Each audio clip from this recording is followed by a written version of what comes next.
नमस्कार. आज आपण एका अशा दिव्य क्षणाची गोष्ट ऐकणार आहोत, जिथे एका महान आत्म्याने, एका सद्गुरूंनी स्वतःच्या इच्छेने आपला देह सोडला. हो, आपण बोलतोय सद्गुरू शंकर महाराजांबद्दल आणि त्यांच्या समाधीच्या त्या अंतिम पवित्र क्षणांबद्दल. हा एक असा प्रसंग आहे जो ऐकताना अंगावर काटा येतो आणि त्याचवेळी खूप काही शिकवून जातो. चला तर मग, महाराजांचा हा अंतिम प्रवास कसा होता हे आपण 5 महत्वाच्या टप्प्यांमध्ये समजून घेऊया. त्यांच्या शेवटच्या आज्ञेपासून ते त्यांच्या त्या भव्य अंतिम यात्रेपर्यंत. तर या सगळ्याची सुरुवात होते सप्तमीच्या दिवशी. अनेक दिवसांचं मौन सोडून महाराजांनी मामींना बोलावलं आणि काही अगदी स्पष्ट आणि शेवटच्या सूचना दिल्या. हे शब्द ऐकूनच कल्पना येते की पुढे काहीतरी मोठं घडणार आहे. ही साधी-सुधी आज्ञा नव्हती. महाराजांच्या या शब्दांमध्ये एक अधिकार होता, एक निश्चितता होती की आता वेळ आली आहे. महाराजांचा शब्द म्हणजे आज्ञा. आणि बघा, मामा आणि मामींनी किती श्रद्धेने, जड अंतःकरणाने का होईना, पण लगेच तयारीला सुरुवात केली. त्यांची प्रत्येक कृती ही फक्त आज्ञापालन नव्हतं, तर ती एक भक्ती होती. आता विचार करा, एकीकडे महाराजांची आज्ञा पाळायची आहे आणि दुसरीकडे मनात दुःखाचा डोंगर. मामींनी त्यांना शेवटचा कप चहा दिला.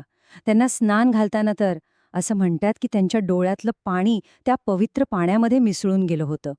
मग मामांनी भिंतीतलं एक मोठं फडताळ स्वच्छ केलं, त्यात गादी उशी ठेवली आणि महाराज त्या पवित्र जागेत प्रवेश करते झाले. ज्या क्षणी त्या फडताळाचं दार बंद झालं, त्या क्षणी ती जागा बदलली. ते जणू काही केदारेश्वराची कुटीच बनलं होतं. आणि बाहेर मामा आणि मामींनी अन्नपाणी सोडून रात्रभर पहारा दिला. आतून काय संदेश येतो याची ते वाट बघत होते.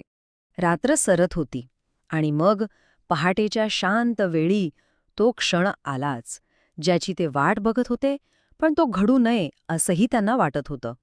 सगळीकडे नीरव शांतता होती आणि त्या शांततेत आतून महाराजांचा आवाज आला. त्यांचे ते अंतिम शब्द होते जे त्यांच्या निर्गमनाची, त्यांच्या जाण्याची सूचना देत होते. हे किती विलक्षण आहे नाही का? म्हणजे स्वतःच्या देहत्यागाची घोषणा इतक्या सहजपणे आणि इतक्या शांतपणे करणं, हे केवळ एक महान योगीच करू शकतो. त्यांच्या आत्मिक सामर्थ्याची ही एक छोटीशी झलक होती. मामांनी जेव्हा दार उघडलं तेव्हा आतलं दृश्य बघून ते स्तब्ध झाले असतील. महाराज शांतपणे समाधी अवस्थेत होते आणि त्यांच्या चेहऱ्यावर एक अद्भुत, एक दिव्य तेज पसरलं होतं. बघता बघता वैशाख शुद्ध अष्टमीचा सूर्य उगवला आणि ही बातमी संपूर्ण शहरात पसरली आणि भक्तगण धावत येऊ लागले. पण थांबा, इथेच गोष्ट संपत नाही. देह ठेवल्यानंतरही महाराजांचं कार्य थांबलं नाही. त्यांनी आपल्या भक्तांशी संवाद साधणं, आपलं अस्तित्व जाणून देणं सुरूच ठेवलं. आणि हा संदेश बघा किती सुंदर आहे. डॉक्टर विनोद यांच्या माध्यमातनं त्यांनी कळवलं की त्यांची एक अंशकला, एक आत्मिक शक्ती लोकांच्या कल्याणासाठी कायम या समाधीत राहील. आणि आशीर्वाद काय दिला? जो जे वांशील तो ते नाहो, म्हणजे जो जे मागेल त्याला ते मिळेल. एवढंच नाही तर ज्ञाननाथ नावाच्या एका भक्ताला त्यांनी आणखी एक आज्ञा केली.